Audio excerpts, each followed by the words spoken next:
What's up, everybody? Welcome to another episode of Coffee with Davon Nelson. Of course, I'm him, Mr. Davon Nelson himself. Listen, I got a very, very special teaching that I want to present to you all today. If you see me looking down, it's because I got my notes in front of me.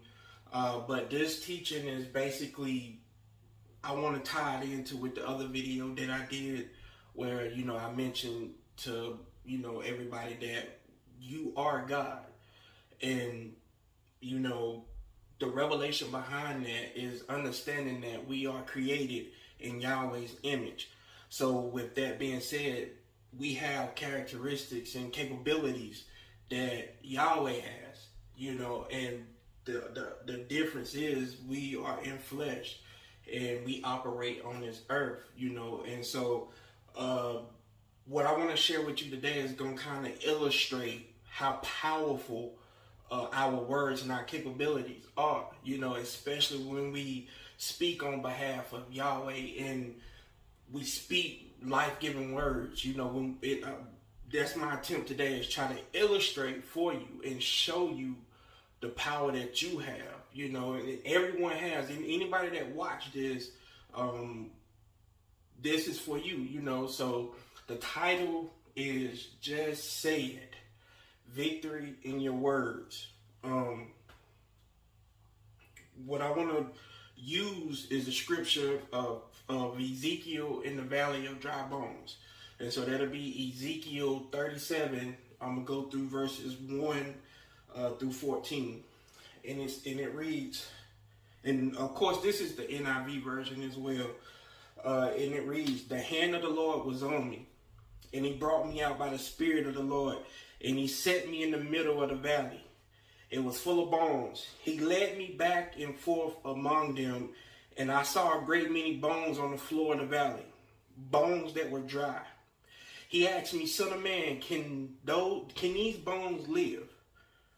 I said, 'Sovereign Lord, you alone know.'" Now, I'm going to keep reading, but when I was reading this, I stopped because I asked myself, why would God, if God is omnipotent, omniscient, omnipresent, all-knowing, why would he ask a question that he already know the answer to?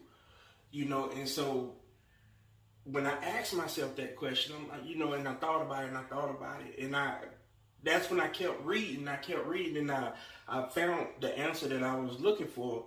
So this is to just stay with me. You will see what I'm talking about. Then he said to me, "Prophesy to these bones and say to them, dry bones, hear the word of the Lord. This is what the sovereign Lord says to these bones. I will make breath enter you, and you will come to life. I will attach tendons to you and make flesh come upon you and cover you with skin. I will put breath in you, and you will come to life. Then you will know that I am the Lord." Verse number 7. "So I prophesied as I was commanded. And as I was prophesying, there was a noise, a rattling sound, and the bones came together, bone to bone. I looked, and the tendons and flesh appeared on them, and skin covered them, but there was no breath in them." Verse 9. "Then he said to me, prophesy to the breath. Prophesy, son of man, and say to it, this is what the sovereign Lord says. Come, breath from the four winds, and breathe into these slain, that they may live. So I prophesied as he commanded me, and breath entered them. They came to life and stood up on their feet, a vast army. Then he said to me, son of man, these bones are the people of Israel. They say, oh, bones are dried up. Our bones are dried up, and our hope is gone. We are cut off. Therefore prophesy and say to them, this is what the sovereign Lord says. My people, I am going to open your graves and bring you up from them. I will bring you back to the land of Israel. Then you, my people, will know that I am the Lord when I open your graves and bring you up from them. I will put my spirit in you, and you will live, and I will settle you in your land. Then you will know that I, the Lord, have spoken, and I have done it, declares the Lord. All right. I want to share a quick story. My valley. think it was like December the 15th, 2007 going into 2008. A lot of people don't know that I got married at the age of 19. And on this day, it was the start of the journey through the valley, which was my valley. Ended up, things didn't work out. We ended up going our separate ways. But I remember December the 15th specifically because I was at my mom and my stepdad's house, and I was laying on the couch, and I was just going over in my mind all the stuff that happened in the past 4 years, so of being married, and I was just going over my mind trying to figure everything out, trying to gather everything, just trying to figure out, what to do next. And like the bones in the valley, I felt like that was my life. My life was scattered out like the dry bones, and I couldn't see no way of things working out. It just didn't seem, it just seemed like everything around me was dying, like the life that I built up and everything was just dying. So going through that, understanding that was my valley. Long story short, getting through that was tough, but understanding that I was created in the image of Yahweh, it kept me speaking life despite the death that was going on around me, and okay, people, welcome back. Sorry about that. The camera cut off, but and I had to delete some stuff out of my phone to make some space. But basically, I was sharing my valley when I, got married at a young age and ended up going through a divorce, and it was a negative situation for me, and I felt like that was my starting point of going through my valley. Now, the one thing about a valley, everybody's valley is different, and you can't expect somebody to walk through, their valley the way you walk through yours. And so I don't create no expectation of anybody walking through their valleys like I did, but having the proper tools or weapons as you go through the valley will help you. You can't stop the valleys. The valleys of life is going to happen, and so, but what you can do is prepare for it, and have the proper information. So when you go through the valleys of life, these are the tools that I want you to use. Understanding, choosing your words carefully. Why? Because our words have power. According to Proverbs 18 and verse 21, the tongue has the power of life and death, and those who love it will eat its fruit. So that, in other words, our mouth will determine the future of our lives. So whatever you want out of life, it starts in your mind and then it comes out of your mouth. So the life that you don't want, stop speaking to it.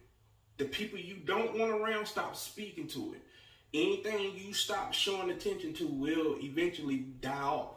So you got to stop speaking life to those things that you don't want in your life. Continually speak life to the life that you want. It's a certain lifestyle that you desire, speak life to it. A certain lifestyle you don't want, speak death to it. You got that power. And that ties into with understanding that you are God. We've created in His image. We have the capability of creating. Every day we wake up, we create the life that we desire.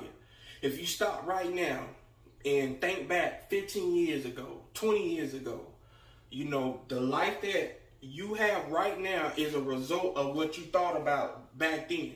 So you have to understand that your words have power, and so whichever fruit, it's not up to Yahweh. So we need to stop putting the blame on God, for certain things. And some people, I'm not blaming God in the way that you are, because He has already given us everything we need to succeed in this life that He has given us. So it's nothing else that has to be built up on. It just has to be discovered. And in order for it to be discovered, we have to be like Ezekiel, be still long enough in our minds, be still long enough to hear what Yahweh wants us to say, because oftentimes the stuff that Yahweh God wants us to say is not going against the life that we want, but is in actuality preparing us for the life that he has already created for us. See, the thing is, it's like this. You come to a fork in the road, right? And you got a choice to go this way, you got a choice to go that way. Now, Yahweh, he'll stand on this side and say, hey, this is what I want you to do. This path right here is going to lead to a life that I have provided already for you. Now, what I'm not going to do is I'm not going to promise that you don't have to go through anything to achieve or have that life. You're going to have to go through some stuff. But if you go through this path, I will give you the grace and everything you need to succeed in that life. That's what Yahweh God would do to try to get us to go down that path. Then we got the other path where we can make our own decisions, and that's what Yahweh God gives us, the free will, the opportunity to decide what we want. That's why the Proverbs 18:21 says, the tongue has the power of life and death. It's your choice. So stop putting it all on God. You are not waiting on God. God is waiting on you to make a decision. What do you want? You say you want this type of lifestyle. Okay. The word says faith without works is dead. You want this type of lifestyle, but your words don't even line up or match your faith. People should be able to look at you and see what direction you're going in or the lifestyle that you are living. They should be able to see that without you having to say anything. I was talking to my mom yesterday, and I forgot exactly how I said it, but it was along the lines of you should be able to tell a person's magnitude of what they went through by the blessings that they have. You see, a lot of people see our life on the surface and they see the blessed lifestyle, but they don't see the sacrifices. They don't see the having to speak positive when things don't seem like it's working out. They don't see having to fast for 24 hours, or they don't see that part. When you drop a seed in the ground, you don't see the growth process. Just one day you just go out there and all of a sudden you got a tree or you got whatever you planted. You don't see that process, and that's how it is with us. The only way you could tell that a person has been speaking life through a tough situation is by the manifestation of the blessing at the end. So it's just like I said with the seed, you can only tell what type of seed you planted by the fruit at the end. And it's the same way you can tell what a person has been speaking through their rough season by the fruit that is produced after the storm is over with. So I'm going to keep going. That was just a side note. In Genesis, numerous times, starting at verse number 3, and after that, you will see God, either God said, or God called, or God using words. In Genesis 3, God is using words to shape the earth. Exodus 3, a lot of people probably know about Moses, the story of Moses, what happened with him. He killed somebody. Long story short, he killed somebody, ran away from his hometown, went and had an experience. And so he had to come back on behalf of God's people and speak, And so everything that I'm saying, I want you to get in your mind is dealing with speaking. It's dealing with words. It's dealing with you having to pick and choose your words, and be careful how you pick and choose your words. Because this is the thing. Moses went and had that experience with the burning bush, right? And Yahweh was speaking to him. And what you got to realize, Moses was a stutterer. He couldn't really just speak, fluently like that. He had a flaw. But think about this. Why would Yahweh use somebody that has a flaw? So that right there should let you know that you can stop making excuses, about not being perfect. Nobody is perfect. Moses wasn't perfect, but Yahweh still used him for something great. King David wasn't perfect, but Yahweh still used him for something great. You're not perfect, but God still want to use you for something great. Moses, he couldn't even talk, but Yahweh still wanted him to speak on his behalf. Now watch this. When Moses asked Yahweh, who shall I say sent me? Yahweh's response was, I am who I am. Now, you got to picture this. Picture this now. Yahweh is sending, now this is lining up with the video I did the other week about us being God. Now watch this now. Us speaking on Yahweh's behalf, speaking life into a situation will change it. Okay, Yahweh sent Moses to speak on his behalf. Now, Yahweh had given him the instructions on what to say. Just like Ezekiel, he gave him exactly what to say, the instructions. Say this. Okay, long story short, Moses, he go and he speaks on behalf of Yahweh. Now, when he shows up, everybody standing around, they see Moses. They don't see Yahweh. They see Moses. But Moses is not there in his own strength. Just like the process of the seed. You can't see the process. What you can't see, just because you can't see it don't mean it's not there. So the power that Moses carried in that room with him, everybody else couldn't see. But because he knew what he carried, he walked in boldly and with confidence, and he was able to speak on Yahweh's behalf. So you got to look at it like the Bible says, the deep calls unto the deep. So the deep things of God calls unto the deep things of God. So if Yahweh is on the inside of me, then when I speak what Yahweh is speaking, it's like Yahweh is talking to himself. But he can't, because Yahweh is spirit, he can't go against his laws and stuff that he set in place for the earth. In order for you to operate in the earth, you got to have a body. Moses was the body.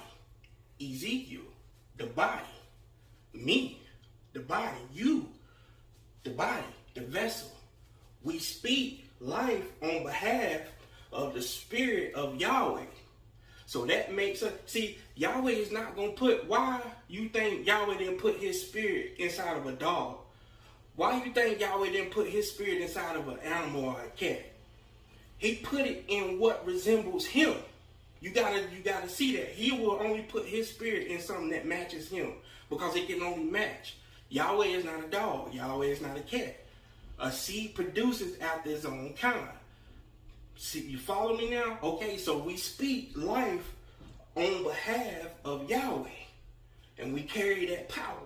That makes us like him, because we have creative ability in our words. Now, Ezekiel 37, I want to highlight this. Ezekiel 37, verse 7.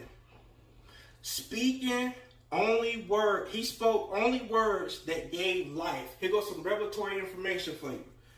Ezekiel said, as I was prophesying, think about that. In the middle of him prophesying, in the middle of him speaking, the word prophesying, the Hebrew word for prophesying is called navi, which means to proclaim, mention, call, or summon. So when having that information, now put that in the place of as I was prophesying, as I was proclaiming, as I was mentioning, as I was calling, as I was summoning, there was a noise. So in the middle of him being obedient and speaking exactly what Yahweh told him to speak, something happened. He wasn't even done with the sentence. And just because he made a decision to speak life could not hold on any longer. It just had to show up just like that. Now, that might sound crazy. It's like, man, well, why can't I just say, oh, I want $1 million and it'll show up in my bank account? Faith without works is dead. You want $1 million from Yahweh, but you refuse to get up at 5 a.m. because you say it's too early. Or you want somebody to give you information, but you want it for free. You're not willing to invest or sow into their time. I thought Luke 6:38 said, give, and it shall be given unto you. A good measure pressed down, shaken together, running over. So the information that you want can be overflowing information, but you have to do something first. God is a Once you do it, I do it. It's not no, once you do it, God, then I do it. No, we got to do it. Prime example, Ezekiel. He only spoke what Yahweh told him to speak. Once he did it, something happened. So the life that you want, once you speak, it will happen. As he was proclaiming, mentioning, calling, and summoning, there was a noise. I want you to get this. Watch this now. First the noise, then the visual. Because it says in Ezekiel, there was a noise, and then the rattling, and he saw the bones come together. First the noise, then the vision. Let me bring it down to what we've experienced in the past, 2 years. George Floyd, rest in peace. There was a noise. After that noise was made in America, what happened next? You seen people marching. Unity. Something, we do something, Yahweh do something. Now, I know that's a touchy situation, you know what I'm saying, but you got to understand, we have to make a sound first. Now, the noise is going to happen, whether it be, the officers involved in, murdering somebody or, whatever the case, the noise is going to be made. But it's up to us to make the right noise. That's the thing. We have to make the right noise. We have to do it. Why? Because we are created in God's image. We can't wait for God to do it. He already done it. How? He sent us. We have to wake up and realize what power we have on the inside of us so we can start making the right noise so we can come together in unity. You cannot spell community without unity. If you can find somebody that can spell community without unity, let me know. I like to talk to them. But we have to make the noise. The problem is, everybody just want to make a noise. What type of noise? What noise do we supposed to make? Positive noise. Remember, we have the power of life and death in our tongue. Try picking your brother up. Try picking up the phone and calling somebody that you ain't called in a long time. That's how we make noise. And then it brings about unity. But it starts with us. It starts in our mouth. We have to speak. Because the moment Ezekiel just was obedient in speaking, something happened. Verse number 9. Call, mention, summon, and proclaim to the breath. Yahweh asked Ezekiel, watch this now. Yahweh asked Ezekiel to prophesy. Now we know what prophesy means. Mention, call, summon, and proclaim. Yahweh is asking Ezekiel to speak to the breath. When I seen this, I said, why? Wait a minute. Speak, prophesy to the breath? What is the breath? Hebrew. The Hebrew word for breath is nephesh, which means living being or soul. So breath is a living being or soul. That's what makes us. So Yahweh God asked Ezekiel to prophesy to a living being, a soul. And when he did, the soul, the breath came and filled all the corpses and all the dead bones that was once dead bones, and then they came back and basically created a human body. But it didn't have no life. It didn't have no life. When you combine positive intentions with speaking life-giving words, the results you desire to see in your life will manifest. The valleys we face in our life may oftentimes be those very, very uncomfortable situations that we don't want to face. But going through those hard situations, we have to understand speaking positive. We have to understand speaking the words of life. Stop speaking death to everything and you wonder why your life don't look like the life that you desire. My final point. I was in Jacksonville, Florida. Some people, know this story. I was in Jacksonville, Florida, homeless. And it wasn't till after I was in the midst of being homeless that I realized that this is deeper than me. It wasn't never about me.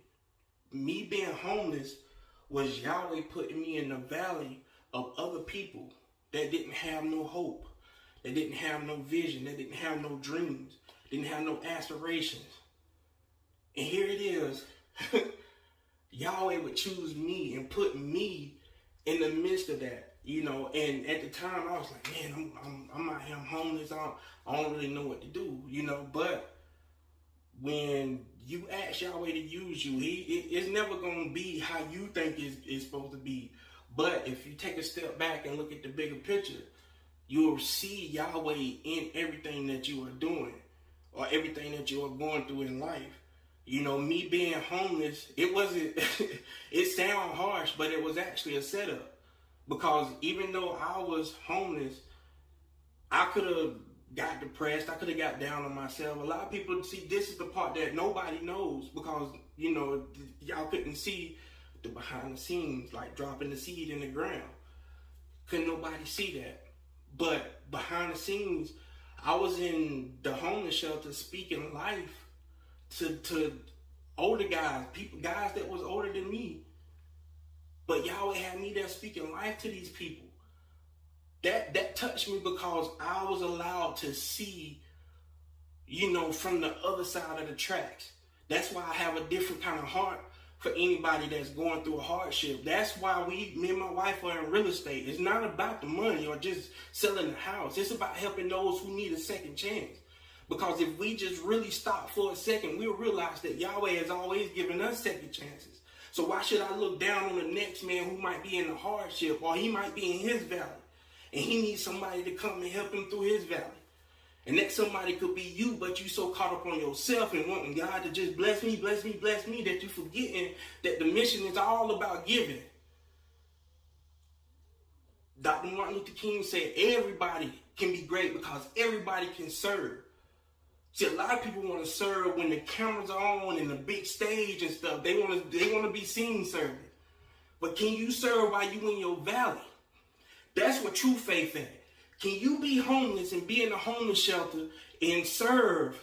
I was handing out trays. I was handing out plates. I don't think nobody understands. I was serving. I was going through a hardship myself, but I was serving. That's what I'm trying to get you to see. Life is about giving. Stop trying to look for an opportunity to take. Life is about giving. No matter how your situation may look, life is about giving. I could have waited till the cameras and everything, but I served when nobody was watching. Because that's what's in me.